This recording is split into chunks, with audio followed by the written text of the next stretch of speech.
Hey everyone, tonight we're diving into the motley, coloured nightmare of medieval court entertainment. The supposedly whimsical world of jesters, fools, and professional degradation that gave us jingling bells, pointed hats, and the fine art of being systematically dehumanized for laughs.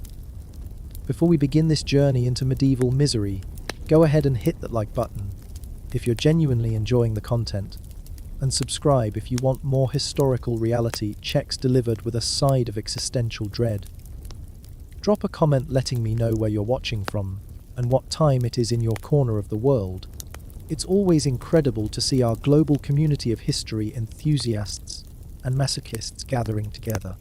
Now, grab your favorite beverage, maybe light a candle for that medieval ambience, and settle in as we explore why being the court jester was about as fun as a plague outbreak at a wedding feast.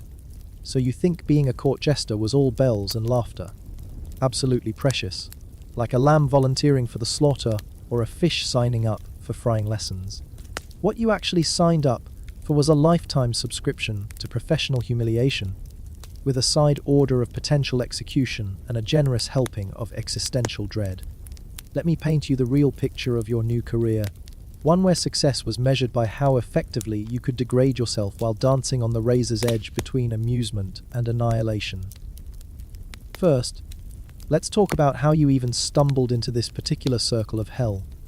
Maybe you were born into it, the unfortunate offspring of some previous fool who thought juggling flaming torches near heavily armed nobility was a sustainable family business. Perhaps your father spent his days pratfalling for pennies, while your mother mended his ridiculous costume for the 1000th time, both of them dreaming that maybe, just maybe, their child might escape the family tradition of professional self-destruction. Spoiler alert, you didn't. Or maybe you were just spectacularly unlucky, blessed with a quick wit at precisely the wrong moment. Picture this, you're some random peasant, maybe working the fields or apprenticing to a blacksmith, when you crack a joke that makes some passing lord chuckle. That laugh sealed your fate faster than you could say, "Just kidding, my lord." Because once they decided you were funny, you became property. Not a person with comedic talent, but a human-shaped entertainment device that could be owned, traded, or discarded at will. The recruitment process wasn't exactly what you'd call voluntary. One day you're living your life, however humble and miserable it might have been, and the next thing you know, armed men are dragging you to court because someone reported that you possessed the dangerous ability to make sounds that resembled humor. The interview was basically an audition for your own degradation. Stand before the Lord, make him laugh without making him think, be clever without being intelligent, entertain without educating, and above all, don't say anything that could be construed as treasonous, seditious, or insulting to his wife, his horse, his hunting dogs, or his questionable fashion choices. The pressure was absolutely crushing. Too funny, and you might accidentally upstage someone important, which was a fast track to mysterious disappearance. Not funny enough, and you'd be back to subsistence farming, assuming they let you keep your tongue as a parting gift. You had to find that perfect sweet spot of amusing mediocrity, entertaining enough to justify your existence, but not so brilliant that you posed a threat to the established order of things. But congratulations! Let's say you somehow threaded that particular needle and made it through the audition process. Welcome to your new life as the court's designated punching bag, both literally and metaphorically. Your first gift was a uniform that looked like it had been designed by a colorblind circus performer having a nervous breakdown. The cap with bells wasn't just an accessory, it was a tracking device that announced your presence with every movement. Those bells served multiple purposes. They made you audible from across the Great Hall. They marked you as someone not to be taken seriously, and they created a constant jingling soundtrack to your own humiliation. The colors were deliberately garish, a rainbow explosion designed to make you visible from the cheap seats, and more importantly, to mark you as fundamentally different from everyone else in the court. You looked like a walking circus accident that had collided with a paint store, and that was entirely intentional. The costume was psychological warfare disguised as fashion, designed to strip away any remaining shreds of dignity you might have been foolish enough to cling to. Your living quarters were exactly what you'd expect for someone whose job title literally meant stupid person. A tiny room, if you were lucky, probably located somewhere between the kitchen and the stables, where the aroma of unwashed humanity mixed freely with whatever was decomposing in the corners. You shared your space with rats who had better job security than you did, cockroaches who commanded more respect than you ever would, and the lingering ghosts of previous jesters who had met unfortunate ends for crimes as simple as poor timing or insufficient enthusiasm. The walls were thin enough that you could hear every conversation, every argument, every conspiracy being hatched by people who could have you killed with a casual gesture. Privacy was a luxury reserved for actual human beings, not for living entertainment systems. You existed in a state of constant surveillance, where every word you spoke and every expression you made was subject to interpretation and judgment by people looking for signs of disloyalty, incompetence, or hidden intelligence. Your daily routine started before dawn because apparently humor, like bread, was supposed to be fresh. You'd wake up in your cramped quarters, put on that ridiculous outfit that made you look like a demented rainbow, and prepare yourself for another day of walking the tightrope between amusement and annihilation.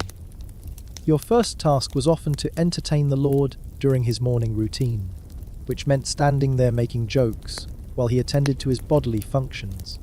Nothing quite prepared you for the intimacy of comedy performed in a medieval bathroom, where the smell alone was enough to kill most of your best material before you could deliver it. The morning entertainment expectations were particularly cruel because you had to be witty and energetic when you were still half asleep and probably nursing injuries from the previous day's performances. But morning grumpiness wasn't an acceptable excuse for poor performance. If the Lord woke up in a bad mood, it was your job to fix it through sheer force of personality and whatever jokes you could scrape together from your exhausted brain. Breakfast was whatever scraps the kitchen staff could spare, eaten quickly while your mind raced to develop new material for the day ahead. You had to be constantly creative because repeating jokes was a fast way to become yesterday's entertainment. The pressure to be perpetually original was crushing, especially when you considered that your audience's idea of sophisticated humor often involved public executions and bear baiting. You were essentially running a comedy writing room inside your own head, all while maintaining the illusion that your wit was spontaneous and effortless. The court itself was a snake pit of politics intrigue and barely contained violence, and you were expected to navigate it all while wearing bells and pretending to be too simple to understand what was happening around you. Everyone had agendas, everyone had enemies, and everyone was watching everyone else for signs of weakness, betrayal, or opportunity. Your position gave you access to information that could get you killed, but not having that information could also get you killed. You were simultaneously an insider and an outsider, trusted with secrets but never truly trusted, included in conversations, but always as the entertainment rather than a participant. Your relationship with the nobility was incredibly complex and dangerous. They expected you to be clever enough to amuse them, but not so clever that you posed any kind of intellectual threat. You had to be witty without being wise, funny without being insightful, entertaining without being enlightening or educational. It was an impossible balancing act that required you to constantly monitor your own intelligence, dumbing yourself down just enough to be acceptable while remaining sharp enough to be interesting. Too stupid, and they'd grow bored with your simple-minded antics and start looking for a replacement. Too smart, and they'd grow suspicious of your motives and start looking for a headsman. You existed in a narrow band of acceptable intelligence, just bright enough to be worth keeping around, but not bright enough to be considered dangerous. The cognitive dissonance of deliberately stunting your own intellectual growth was psychologically devastating. The meals in the Great Hall were performances in themselves, elaborate theatre where you were both actor and prop. You were expected to provide entertainment between courses, which meant having material ready that could work for whatever mood the court happened to be in. Happy occasions required celebratory humour, but not so joyful that you upstaged the guest of honour or overshadowed the reason for celebration.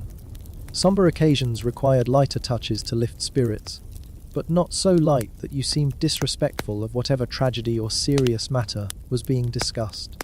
Reading the room was literally a life, or death skill, because misjudging the emotional temperature could result in anything from a beating to a beheading.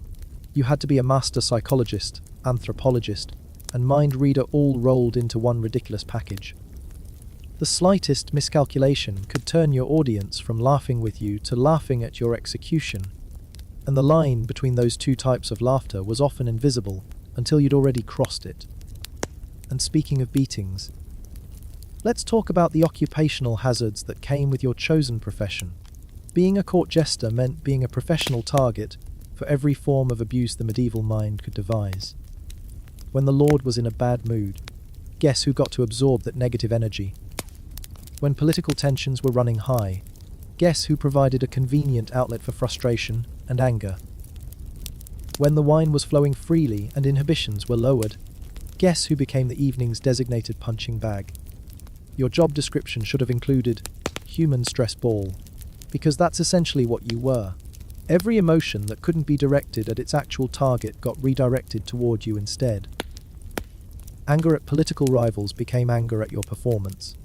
Frustration with military campaigns became frustration with your jokes. Disappointment with harvests became disappointment with your entertainment value. You absorbed the negative emotions of an entire court like some kind of medieval emotional sponge. The physical comedy expectations were particularly brutal and degrading. You weren't just expected to tell jokes, you were expected to be a living, breathing joke. Pratfalls, slapstick routines, self-deprecating humor that often involved actual self-harm for the amusement of people who had never experienced real hardship in their pampered lives. The court loved seeing you hurt yourself for their entertainment, because your pain validated their superiority and reinforced their belief that you were less than human. Trip over your own feet in an elaborately choreographed stumble, get hit in the face with whatever food they decided to throw, fall down stairs in a carefully planned accident that looked spontaneous but was actually rehearsed to minimize permanent injury while maximizing comedic impact. Every bruise was a badge of professional competence. Every cut was proof of your dedication to the craft of self-destruction.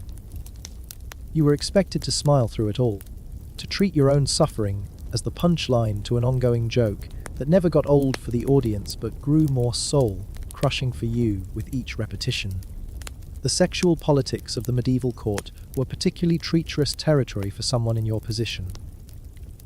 You were expected to be essentially sexless, a neuter figure who could interact with everyone without posing any kind of romantic or sexual threat. But paradoxically, you were also supposed to make ribald jokes that pushed boundaries without crossing them, to understand the sexual dynamics of the court well enough to reference them humorously, but never so directly that you caused actual scandals or diplomatic incidents. You had to navigate the complex web of marriages, affairs, attractions, and rivalries that defined court relationships while maintaining the facade of being too simple to understand what was really going on. One misplaced innuendo about the wrong person could end your career and your life simultaneously. You needed to be sophisticated enough to craft sexually charged humor, but innocent enough to seem harmless, worldly enough to understand adult relationships, but childlike enough to pose no threat to established partnerships. The religious aspects of medieval court life presented their own unique set of challenges and dangers. You had to be funny without being blasphemous, irreverent without being heretical, entertaining without being sacrilegious. The church wielded enormous influence in medieval courts, and making the wrong joke about religious matters could get you branded as a heretic faster than you could say, "Just kidding, Father." The Inquisition didn't have much of a sense of humor about theological comedy. You had to navigate the complex and often contradictory relationship between secular and religious authority while wearing a costume that made you look like a baptized circus performer. Your jokes had to be clever enough to amuse educated clergy, but simple enough not to challenge religious doctrine. You needed to understand theological concepts well enough to reference them humorously, but not so well that you could engage in actual religious debate or discussion. Seasonal celebrations were both tremendous opportunities and elaborate minefields for your career prospects. Christmas, Easter, harvest festivals, saints' days. These were times when the court expected extra entertainment, which meant extra pressure on you to perform at peak levels. But they were also times when emotions ran particularly high, when family tensions surfaced like infected wounds, when political alliances were tested and sometimes broken, when the combination of religious fervor and secular celebration created volatile social dynamics. You had to provide levity during potentially explosive situations, often while drunk nobles with weapons were celebrating in close proximity to each other. Holiday cheer could transform into holiday violence with alarming speed. And you were often caught directly in the middle of conflicts that had nothing to do with your performance, but everything to do with your convenient presence as a target for displaced aggression. The children of the court presented their own unique and particularly disturbing challenges. You were expected to entertain them, to be a living toy for their amusement, but noble children were often little sociopaths in training, raised from birth to believe that common people existed solely for their pleasure and convenience. They would demand performances on command, throw objects at you when they grew bored, treat you like a piece of property that belonged to them by birthright, and generally behave like tiny tyrants with the full backing of the adult power structure. And you couldn't discipline them, couldn't defend yourself, couldn't even express annoyance at their behavior, because they outranked you from the moment of their birth. A 5-year-old lord could have you whipped for not being entertaining enough, and there was absolutely nothing you could do about it except smile and try harder to please someone who saw your suffering as their entertainment. The psychological damage of being systematically abused by children while being required to facilitate that abuse was profound and lasting. Travelling with the court was its own special form of torture that combined all the worst aspects of medieval transportation with the ongoing demands of your profession. Medieval travel was uncomfortable for everyone, but at least the nobles had cushioned seats and covered wagons to protect them from the elements. You got to walk alongside the procession, entertaining people who were already miserable from the journey while dealing with your own discomfort and exhaustion. Muddy roads that turned your ridiculous costume into a soggy, heavy burden. Terrible weather that made your bells rust and your makeup run in colourful streams down your face. Basic accommodations that were somehow even worse than your usual living situation. And through it all, you were expected to keep spirits up with your sparkling wit and boundless energy, to be a mobile morale booster for people who saw you as less important than their pack animals. The political implications of your position created constant stress and paranoia that ate away at your mental health like acid. Medieval courts were hotbeds of conspiracy, rebellion, and political maneuvering, and your role gave you access to conversations and information that could be incredibly valuable to enemies of the crown. But that same access made you a potential target for anyone who wanted to send a message to your employer without directly attacking him. Killing or injuring the court jester was a way to humiliate and threaten the lord without committing outright treason. You were a symbol of his power and wealth, which made you a convenient target for his enemies and rivals. Your death would be seen as a message, your suffering as a warning, your degradation as a reflection of his weakness. You lived with the constant knowledge that your life could be forfeit, not because of anything you had done, but because of what you represented to people who wanted to hurt someone more powerful than you. Your relationships with other servants and court personnel were complicated by your unique and ambiguous position in the social hierarchy. You weren't exactly nobility, obviously, but you also weren't exactly a servant in the traditional sense. You had access to the lord that most servants didn't enjoy, but you also had vulnerabilities and dependencies that made you unreliable as an ally or confidant. Other servants might resent your perceived privileges while also recognizing that your position was actually more precarious than theirs. A cook might lose his job for burning dinner, but he probably wouldn't lose his head. A groom might be dismissed for neglecting the horses, but he could likely find similar work elsewhere. Your skills, such as they were entirely dependent on your current position. If you lost your place at court, what else could you possibly do? Your entire professional identity was built around degrading yourself for the amusement of people who considered you subhuman. The constant surveillance and evaluation were psychologically exhausting in ways that modern people can barely comprehend. Every word you spoke, every expression that crossed your face, every gesture you made was observed and analyzed by people looking for signs of disloyalty, incompetence, hidden intelligence, or potential threat. Your humor was dissected for double meanings. Your interactions were scrutinized for signs of conspiracy. Your private moments were invaded by people who saw you as property, rather than a person with rights to privacy or dignity. You lived under a microscope operated by people who were actively hoping to find reasons to punish you. Privacy was not a concept that applied to court jesters. You belonged to your lord as completely as his horses or his hunting hounds, and you had approximately the same level of autonomy and personal freedom. Every aspect of your existence was subject to his approval and oversight, from what you ate to where you slept to how you spent whatever tiny scraps of free time you might be allowed. The educational requirements for your position were paradoxical and self-defeating. You needed to be informed enough to make topical references and understand complex political situations, but not so educated that you threatened the established social order or made others uncomfortable with your intelligence. You had to know enough about current events to joke about them, without revealing how much you actually understood about their implications and consequences. You needed literary knowledge for wordplay and historical knowledge for context, but you also needed to appear simple enough that people wouldn't suspect you of possessing dangerous levels of insight or analysis. The cognitive dissonance of maintaining extensive knowledge while pretending to be ignorant was mentally exhausting and emotionally degrading. You were forced to hide your intelligence like a shameful secret, to downplay your education like a character flaw. The musical and performance aspects of your job were demanding in ways that went far beyond simple entertainment. You weren't just a comedian. You were expected to be a one-man variety show, a walking carnival of skills and talents. Singing, dancing, juggling, acrobatics, playing musical instruments, storytelling, puppetry, mime work, voice impressions. All skills you needed to master to maintain your value and relevance in an increasingly competitive entertainment market. And you had to do all of this while maintaining the persona of a fool, making everything look effortless and accidental rather than skilled and practiced.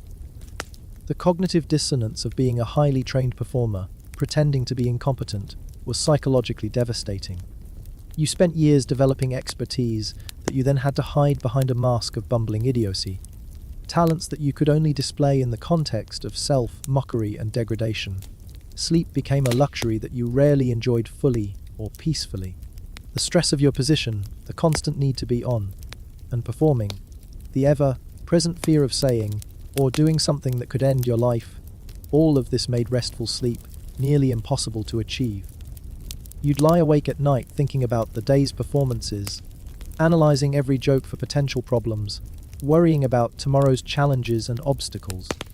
When you did manage to fall asleep, you often had nightmares about public humiliation, execution, torture, or simply being found inadequate and replaced by someone younger, funnier, or more willing to degrade themselves for the amusement of others.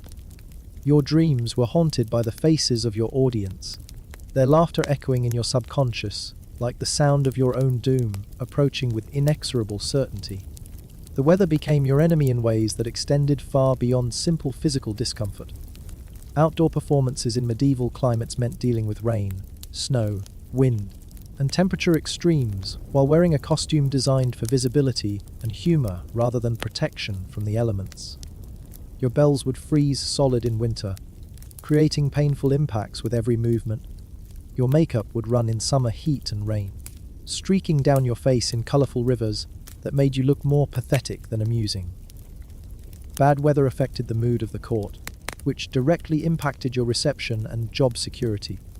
A week of grey skies and constant rain could literally be a matter of life and death for your career prospects. When people were cold, wet, and miserable, they were less likely to be amused by your antics and more likely to take out their frustrations on the nearest available target. And you were always the nearest available target. Medical care was virtually non-existent for someone in your social position. If you were injured in the course of your duties, which happened with depressing regularity, you were expected to continue performing unless you were literally unable to stand upright. A broken nose from a thrown object. That was just part of the job, something to incorporate into your act, rather than treat as a serious injury. Bruises from beatings. Character-building experiences that would make you tougher and more resilient. Illness from poor living conditions, inadequate nutrition, and constant stress. Personal weakness that needed to be overcome through sheer force of will and professional dedication. The medieval understanding of medicine was primitive under the best circumstances, and those circumstances definitely didn't apply to court jesters.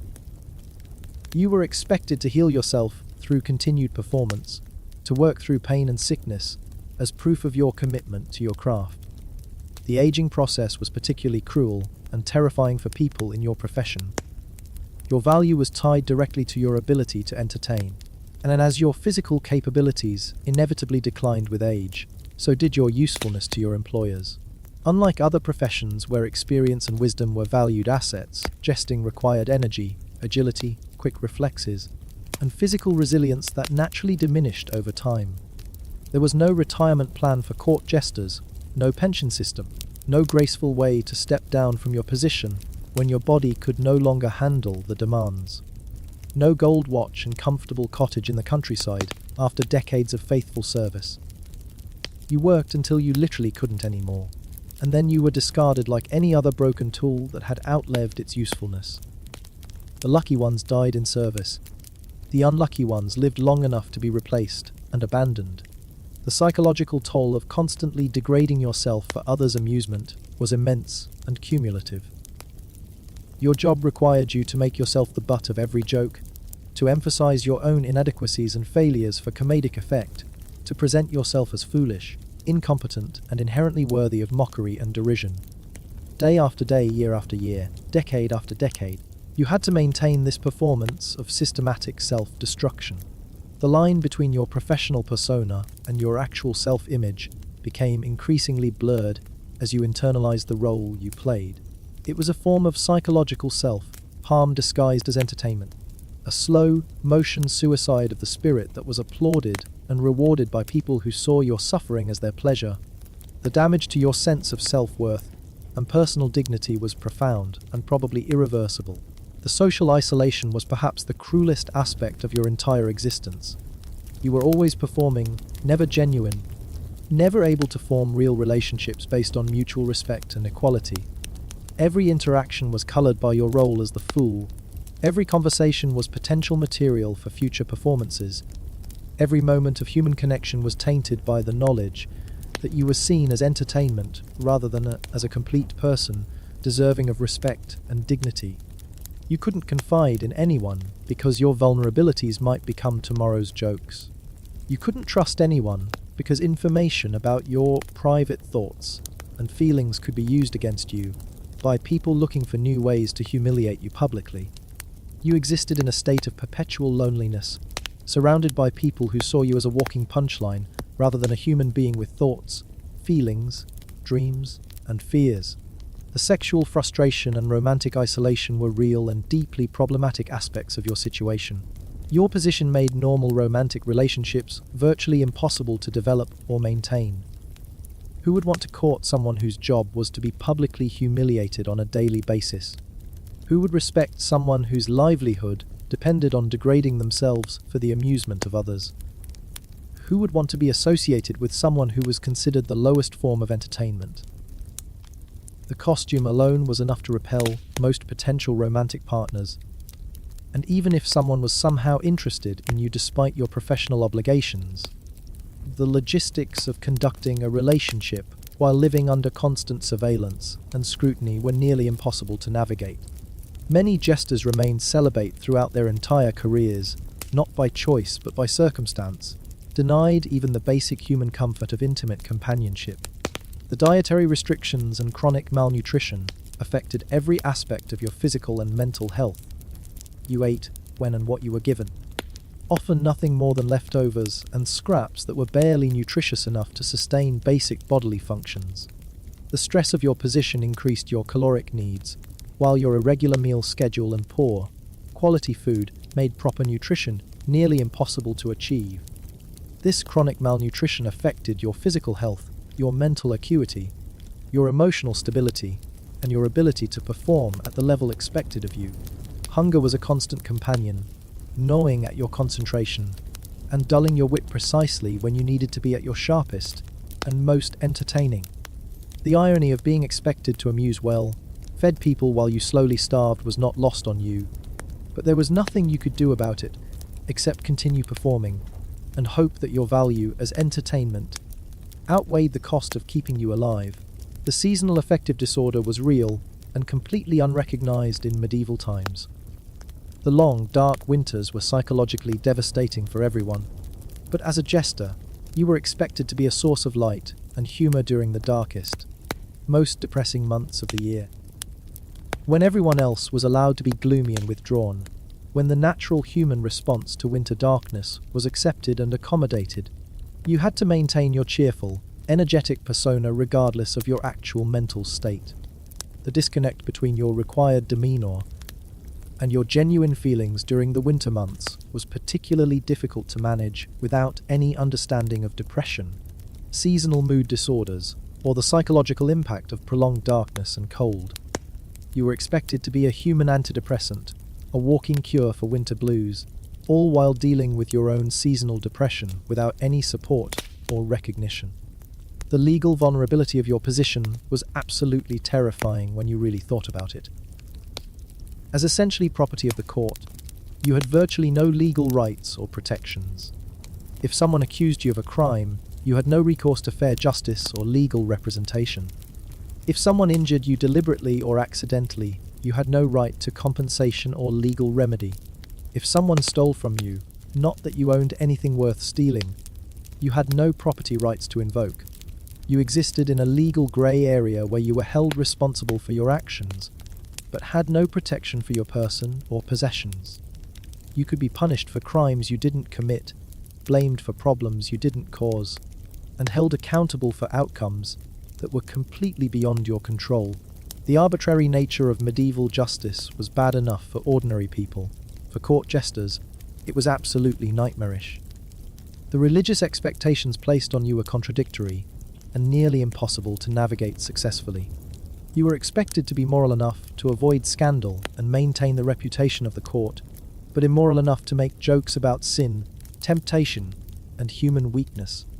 You needed to understand religious doctrine well enough to reference it humorously and appropriately, but not so well that you could challenge it intellectually or theologically. You had to appear devout enough to avoid charges of heresy or blasphemy, but secular enough to mock religious pomposity and hypocrisy when it served the entertainment needs of your audience. It was a theological tightrope that required more religious education than most priests possessed, combined with the wisdom to know when and how to apply that knowledge without appearing to be more learned than you were supposed to be. The linguistic demands of your position were absolutely exhausting and never-ending. You needed to be fluent in multiple languages to entertain international visitors and foreign dignitaries, understand various regional dialects to communicate effectively with travelers and merchants, and master wordplay, puns, and verbal humor in each language you spoke. But you also had to be careful not to appear too educated or sophisticated, lest you threaten the established social hierarchy. Your linguistic skills had to be hidden behind a facade of simple-minded humor, making you seem accidentally clever rather than deliberately learned. You had to be smart enough to craft sophisticated jokes, but simple enough not to pose an intellectual threat. The mental gymnastics required to maintain this balance while performing in multiple languages was intellectually demanding and emotionally exhausting. The memory requirements for your job were staggering and relentless. You needed to remember hundreds of jokes, songs, stories, routines, and physical comedy bits, all while keeping careful track of which material had been used with which audiences. Repeating jokes or stories was seen as a sign of laziness, mental decline, or simple incompetence, any of which could cost you your position and possibly your life. You also had to remember the personal details, preferences, sensitivities, and trigger points of dozens of court members to avoid accidentally offending someone who could have you killed with a casual word. The psychological pressure of maintaining this vast database of information while appearing to be too simple to understand complex social dynamics was mentally exhausting and emotionally degrading. The improvisation skills required for survival in your position were beyond anything that modern performers could imagine or prepare for. Medieval audiences were interactive in ways that could turn deadly without warning. A heckler might be armed with actual weapons. An interrupted joke might be interpreted as treasonous. A failed comedic bit might be seen as evidence of disloyalty or incompetence worthy of severe punishment. You had to think on your feet while simultaneously managing crowd dynamics, reading constantly shifting social cues, maintaining your established character, and avoiding the numerous verbal landmines that could explode your career and your life. One moment of hesitation, confusion, or genuine human emotion could expose you as either incompetent or dangerously intelligent, both of which were potentially fatal character flaws in your profession. The costume maintenance was a constant source of stress and financial pressure that ate away at your meager resources. Those bells had to jingle properly and consistently. The bright colours had to remain vibrant and eye-catching. The fit had to be ridiculous and attention-grabbing without being completely unwearable. Any sign of shabbiness or neglect reflected poorly on your lord's wealth and status, which could result in punishment, replacement, or worse. But you were personally responsible for maintaining your professional appearance on a servant's microscopic budget while wearing clothes that were deliberately designed to be ridiculous rather than practical or durable. It was like being required to look professionally unprofessional at all times, to maintain expensive specialty clothing while earning barely enough to survive, to present yourself as wealthy entertainment while living in poverty. The seasonal material development was mentally and creatively exhausting work that never ended. Different times of year required completely different types of humor, different cultural references, different energy levels, and different approaches to audience engagement. Spring called for renewal and rebirth jokes, summer for abundance and prosperity humor, autumn for harvest and preparation comedy, winter for warmth and survival wit. But you also had to account for religious holidays, political events, personal celebrations, military campaigns, diplomatic visits, and the completely unpredictable mood swings of medieval nobility. You were essentially running a full-time comedy writing operation inside your own head, while maintaining the illusion that your humor was spontaneous and effortless, rather than carefully crafted and endlessly rehearsed. The physical demands placed on your body were cumulative and ultimately destructive. The acrobatics, pratfalls, slapstick routines, and physical comedy bits all took their toll over months and years of repetitive performance. Your joints ached constantly from deliberate falls and impacts. Your muscles were perpetually strained from maintaining ridiculous poses and unnatural movements. Your feet were chronically painful from dancing and performing in inappropriate footwear. The bells on your costume created repetitive strain injuries from their constant movement and impact against your body. Your face hurt from the exaggerated expressions required for visual comedy. Your voice was hoarse from projecting humor across large holes without amplification. Every part of your body was systematically sacrificed to the cause of entertainment, worn down and damaged in service to people who saw your physical deterioration as proof of your dedication rather than evidence of your humanity. The emotional labor you performed was completely unrecognized and totally uncompensated. You were expected to manage the moods and emotions of dozens of powerful, unstable people, to lift spirits during dark times, to diffuse dangerous tensions during conflicts, to facilitate celebration during joyous occasions. You were a one-man therapy session, mood enhancer, stress reliever, and emotional support system all rolled into one ridiculous, jingling package. But you received no training in psychology or emotional management, no support for your own mental health needs, no recognition that managing other people's emotions was skilled labor deserving of respect and fair compensation. You were expected to be a professional empath while denying your own emotional needs, to heal others while systematically destroying yourself, to provide comfort while receiving none in return. The hierarchical confusion of your position created constant psychological tension that was impossible to resolve satisfactorily. You had access to the highest levels of society, but belonged to the lowest social class. You knew state secrets but couldn't act on that knowledge. You understood complex political machinations, but couldn't participate in them as anything other than entertainment. You were simultaneously insider and outsider, valuable and disposable, essential and completely replaceable. This cognitive dissonance created a permanent state of psychological stress that ate away at your mental health and sense of identity. You never knew where you really stood in the social hierarchy, never knew whether you were trusted or merely tolerated, never knew if your insights were valued or simply amusing accidents that reinforced your image as a fool who occasionally stumbled onto wisdom. The artistic frustration was real, persistent, and soul-crushing for anyone with genuine creative ambitions. You had comedic vision and artistic impulses, but everything had to be filtered through the narrow expectations and severe limitations of your assigned role. You couldn't explore sophisticated humor because your audience expected simple, accessible comedy. You couldn't develop your own unique comedic voice because you had to maintain the established jester persona that people expected and demanded. You were an artist forced to paint only with colors chosen by others, creating only images approved by committee, expressing only thoughts deemed safe and appropriate by people who had no understanding of or appreciation for the creative process.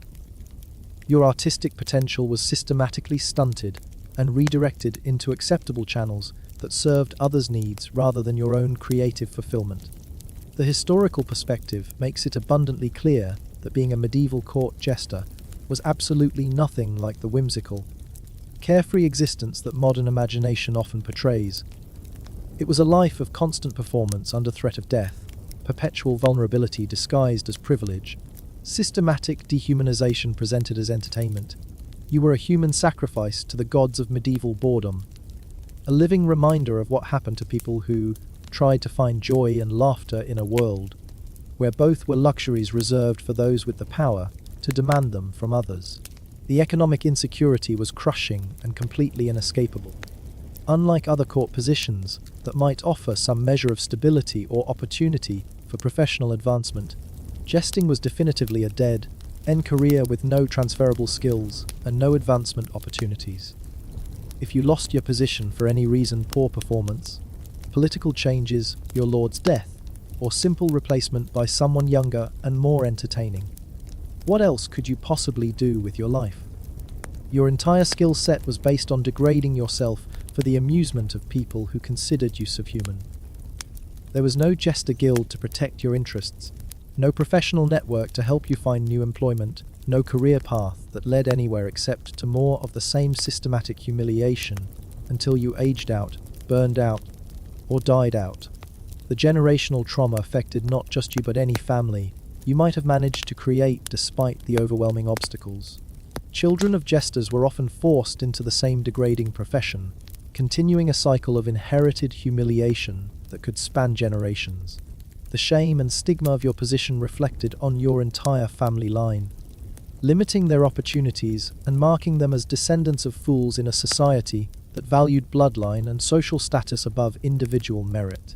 Even if you somehow managed to escape your role, which was virtually impossible, the stigma followed you and your descendants like a hereditary curse. Your children would be known as the offspring of the court fool. Your grandchildren would carry the taint of professional degradation, and your family name would be forever associated with systematic self-destruction for others' entertainment. The documentation of your existence was sparse, dismissive, and dehumanizing. Medieval records might mention the court jester in passing, usually in the context of household expenses or entertainment schedules, but rarely as a complete human being worthy of biographical attention or historical consideration. Your thoughts, feelings, struggles, achievements, and contributions were considered unworthy of preservation or study.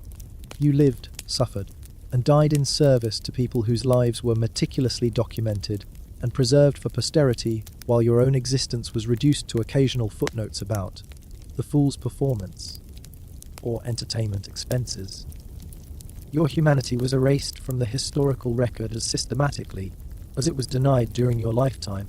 leaving future generations with no understanding of your actual experience or the true cost of medieval entertainment.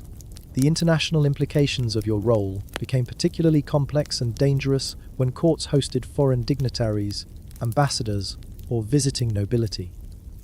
You were expected to represent your lord's wealth, sophistication, and cultural refinement through your entertainment, but you also had to avoid creating diplomatic incidents through cultural misunderstanding or inappropriate humor that might offend foreign sensibilities. A joke that worked perfectly for domestic audiences might be completely incomprehensible or deeply offensive to visitors from different cultures. You had to be a cultural ambassador while maintaining your image as a simpleton, a sophisticated interpreter of international customs while pretending to be too simple to understand basic social dynamics. The complexity of this balancing act required extensive knowledge of foreign customs, languages, and political situations that you had to hide behind your mask of professional ignorance. The technological limitations of the medieval period made every aspect of your job significantly more difficult and physically demanding. No amplification systems meant you had to project your voice across enormous halls using nothing but lung power and voice training.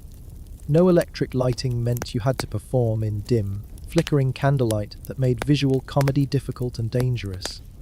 No modern materials meant your costumes were heavy, uncomfortable, and quick to deteriorate under the stress of constant performance. No efficient transportation meant you walked everywhere while carrying your props, costumes, and whatever personal possessions you were allowed to maintain. No rapid communication systems meant you couldn't research your audience in advance or prepare for specific events beyond the immediate court environment. Every convenience that modern performers take for granted was either completely unavailable or so primitive as to be nearly useless. The superstitious aspects of medieval society created additional hazards and complications for anyone in your position. Your costume, behavior, and role marked you as fundamentally different from normal people, which in superstitious times could be genuinely dangerous. Some people might see you as cursed, unlucky, or touched by evil spirits. Others might suspect you of witchcraft, demonic possession, or supernatural influence over people's emotions and behavior. Your ability to make people laugh could be interpreted as evidence of magical powers rather than natural talent and trained skill. Any unexplained misfortune that occurred after your performance might be blamed on your presence, your influence, or your supposed supernatural abilities. The line between entertainer and suspected witch was often thinner than you might have expected, especially in times of social stress or political upheaval. The military implications of your position became particularly relevant and dangerous during times of war, conflict, or siege. Courts didn't suspend their need for entertainment just because they were planning battles, under attack, or dealing with military emergencies. You were expected to maintain morale during the darkest and most dangerous times, to provide comic relief when death was imminent, to keep spirits up when hope seemed completely lost. But you were also a non-combatant in increasingly violent environments, vulnerable to enemy action, but completely unable to defend yourself effectively.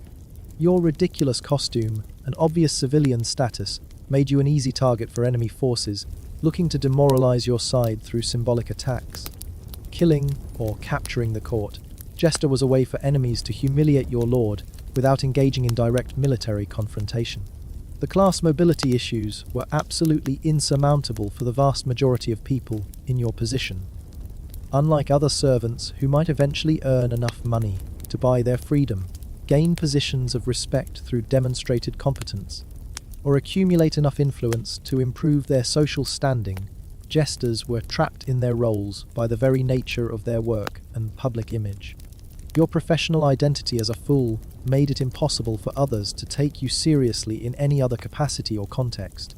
Even if you somehow managed to accumulate wealth through tips, gifts, or side activities, even if you gained extensive education through observation and self-study, even if you developed valuable skills beyond entertainment, you would always be seen as the court jester first and anything else a distant second. Your professional identity consumed your entire social identity, leaving no room for growth, change, or advancement.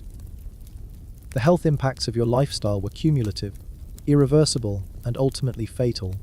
the chronic stress of living under constant threat of death or severe punishment, the poor nutrition from inadequate and irregular meals, the physical demands of repetitive performance, and the psychological pressure of systematic dehumanization combined to create a perfect storm of health problems that shortened your lifespan significantly. Chronic pain from repeated injuries became your constant companion. Mental health issues from ongoing humiliation and isolation ate away at your psychological resilience. Digestive problems from poor food quality and irregular eating schedules undermined your physical health. Sleep disorders from persistent anxiety and fear prevented your body from recovering properly. The average lifespan of a medieval court jester was significantly shorter than other court positions, not just because of occupational hazards, but because of the overall toll the job took on human health and well-being. The moral complexities of your position created constant internal conflict that was impossible to resolve satisfactorily. You were often required to mock people who couldn't defend themselves, to make light of serious issues and real suffering, to trivialize genuine problems for the entertainment of people who caused or ignored those problems. Your comedy frequently came at the expense of those who were even more powerless than yourself, making you complicit in the same systems of oppression that victimized you. The psychological damage of being forced to participate in your own systematic degradation, while simultaneously degrading others, was profound and lasting. You became both victim and perpetrator, oppressed and oppressor, suffering while causing suffering. The moral compromise required to survive in your position eroded your sense of ethical grounding and personal integrity in ways that were probably irreparable. The seasonal depression that affected many jesters was particularly severe because you were expected to be perpetually cheerful regardless of external circumstances or internal emotional states. When the days grew short and dark, when food became scarce, when cold made life miserable for everyone, you still had to bounce around in your ridiculous costume, pretending that life was wonderful and amusing. The disconnect between your required demeanor and the harsh reality of medieval winters was psychologically devastating. You became a living lie, forced to deny the evidence of your own senses and experiences while maintaining an artificial cheerfulness that fooled no one but was demanded by everyone. The emotional labor of pretending to be happy while genuinely suffering was exhausting and ultimately unsustainable. The relationship dynamics within the court were impossibly complex for someone in your ambiguous position. You had to navigate romantic entanglements, political alliances, family feuds, personal vendettas, and professional rivalries among people who drastically outranked you while maintaining the pretense that you were too simple to understand what was happening around you.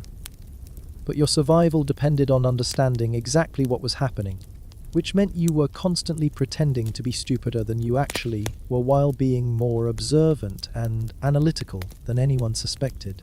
The cognitive dissonance of playing dumb while staying smart, of appearing oblivious while remaining hyper-aware, of seeming innocent while being calculating was mentally exhausting and emotionally corrosive. The creative stagnation was soul crushing for anyone with genuine artistic ambitions or comedic vision. You were trapped repeating the same basic routines, the same types of jokes, the same physical comedy bits, the same degrading performances, because that's what the audience expected and demanded. Innovation was risky because it might fail, and failure in your profession could be literally fatal. So you became trapped in a creative prison of your own making, performing the same degrading acts over and over until they became automatic, meaningless, and spiritually deadening. Your artistic potential was systematically crushed under the weight of audience expectations and the need for predictable entertainment that confirmed rather than challenged existing social hierarchies. The existential crisis was not just inevitable but integral to the jester experience.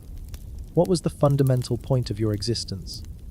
To make cruel people laugh at cruelty, to provide distraction from the real problems and injustices of the world, to serve as a living reminder of what happened to people who didn't conform to social expectations and accept their assigned place in the hierarchy.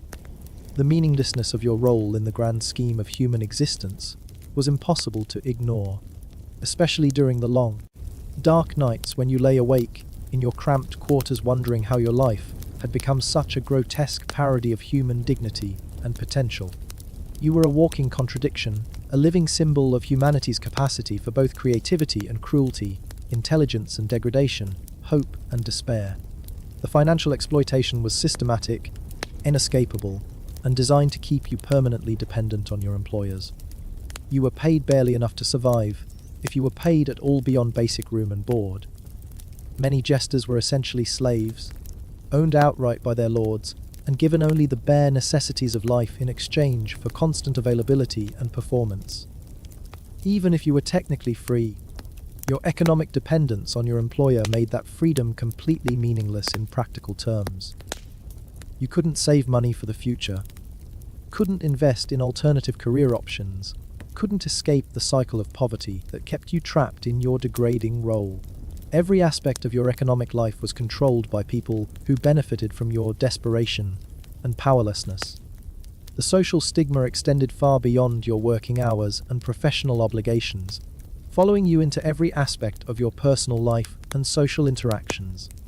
Even when you weren't actively performing, people saw you primarily as the fool, the entertainment, the walking joke.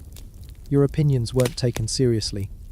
Your feelings weren't considered important. Your needs weren't prioritized by anyone.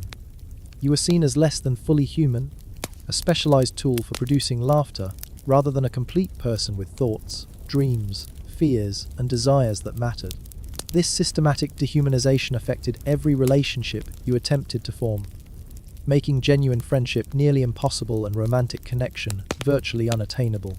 You existed in a state of enforced social isolation that was both cause and consequence of your professional degradation.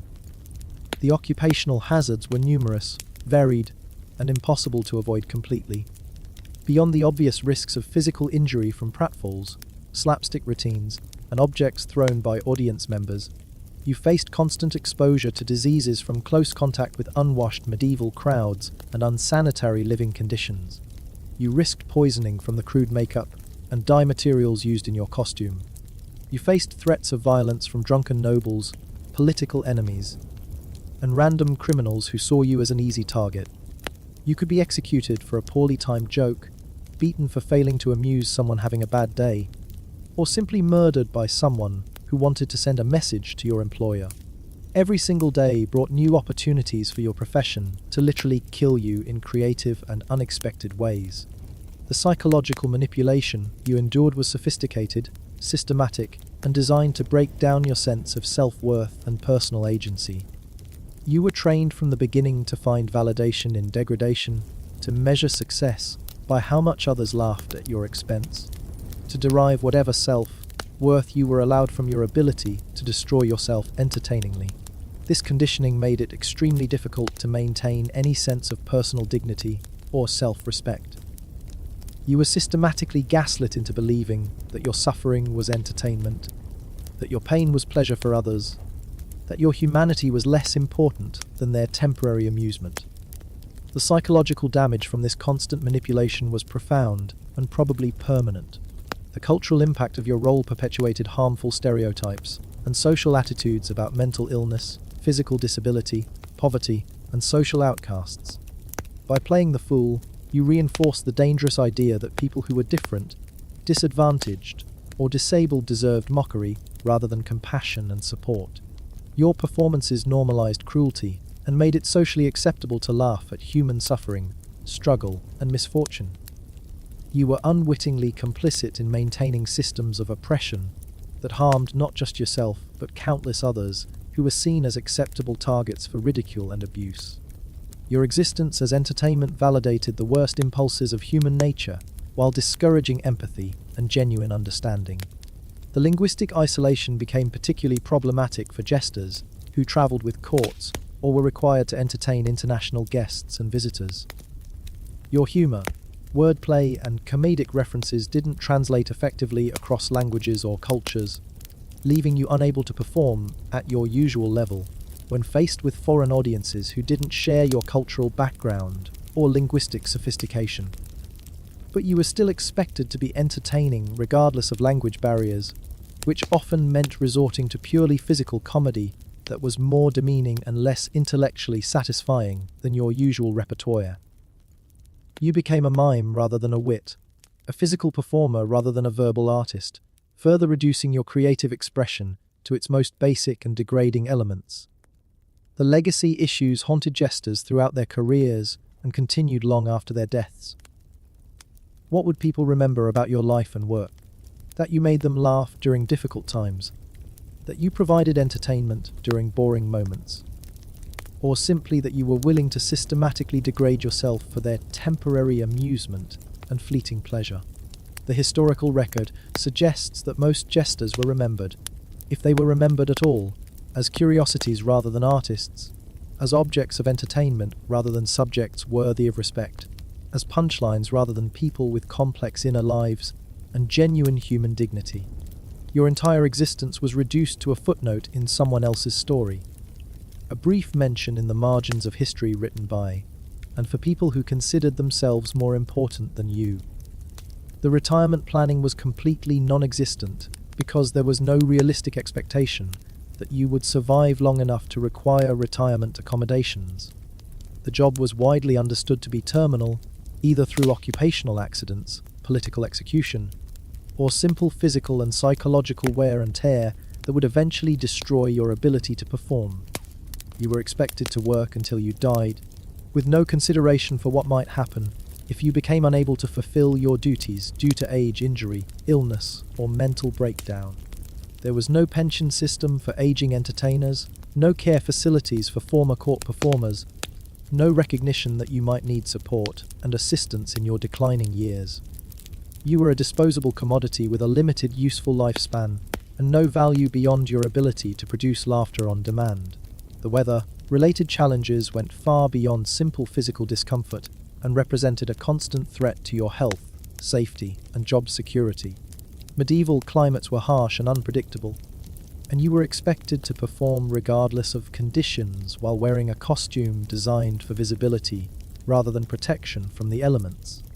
Your bells would rust and freeze in winter weather, creating painful impacts and reducing the quality of your auditory effects.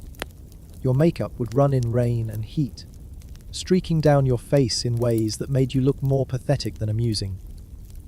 Your costume would become waterlogged and heavy in wet weather, making movement difficult and increasing your risk of injury during physical comedy routines. Bad weather also affected the mood and patience of your audience, making them less receptive to entertainment and more likely to take out their weather-related frustrations on the nearest available target. A week of storms could literally be a matter of life and death for your career prospects, as irritable nobles looked for someone to blame for their discomfort and inconvenience. The sleep deprivation was chronic and severely impacted every aspect of your physical and mental health. The stress of your position, the constant need to be alert and ready to perform, the ever-present fear of making a fatal mistake, all of this made restful sleep nearly impossible to achieve on a regular basis. You'd lie awake at night replaying the day's performances, analysing every joke for potential problems, worrying about tomorrow's challenges, and trying to develop new material that would keep you alive for another day. When you did manage to fall asleep, your dreams were often haunted by nightmares about public humiliation, execution, torture, or simply being found inadequate and replaced by someone younger and more desperate. The chronic sleep deprivation affected your reflexes, judgment, creativity, and emotional stability, all crucial elements for survival in your profession. You were trapped in a vicious cycle where the stress of your job prevented the rest you needed to perform that job effectively, creating a downward spiral that ultimately contributed to the short lifespan typical of court jesters. The religious persecution was a constant threat that added another layer of danger to an already hazardous profession. Medieval religious authorities were often suspicious of entertainers, seeing them as potentially corrupting influences on moral behavior and spiritual devotion.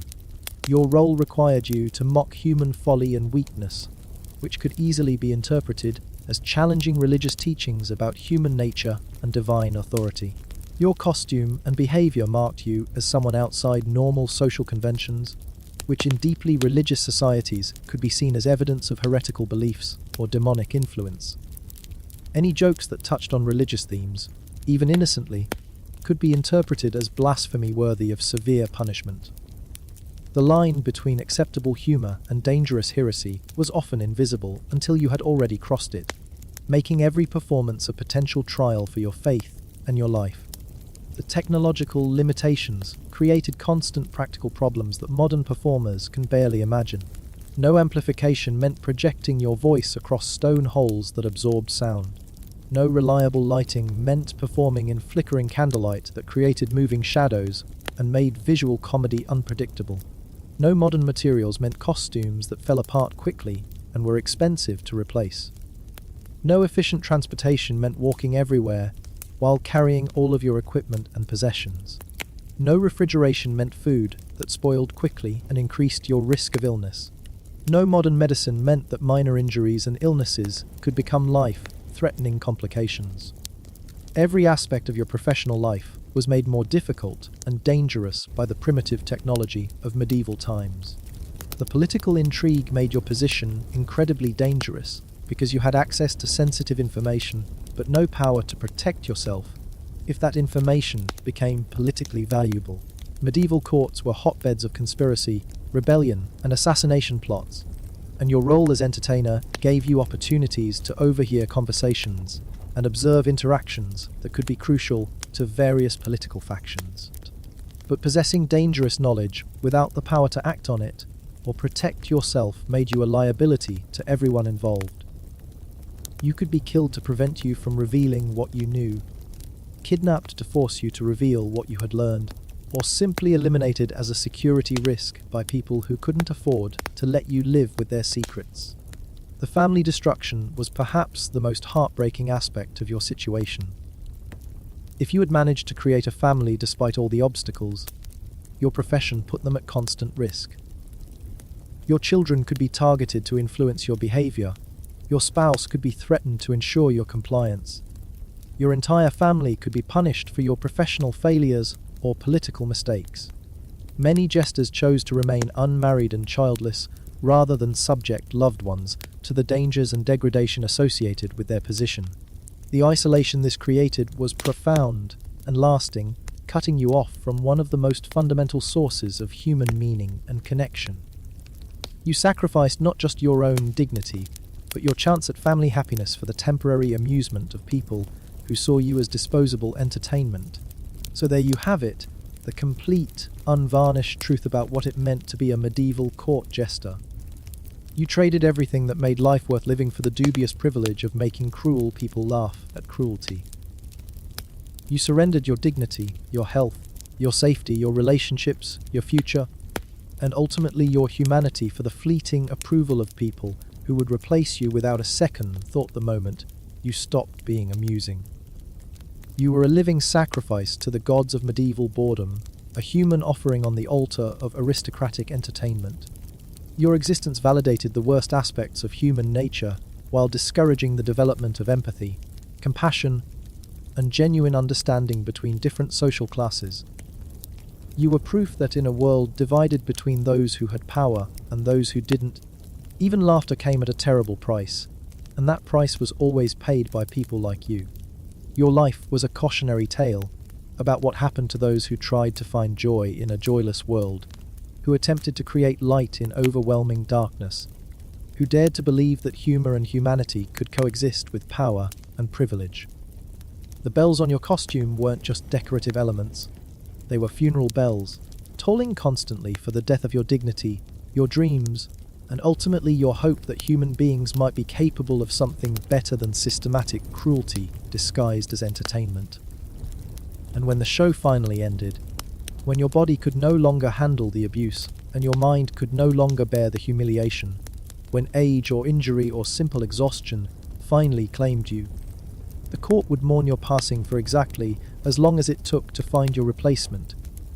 Your name would be forgotten, your suffering would be dismissed, and your sacrifice would be reduced to nothing more than a brief interruption in the eternal search for new and better ways to laugh at human misery.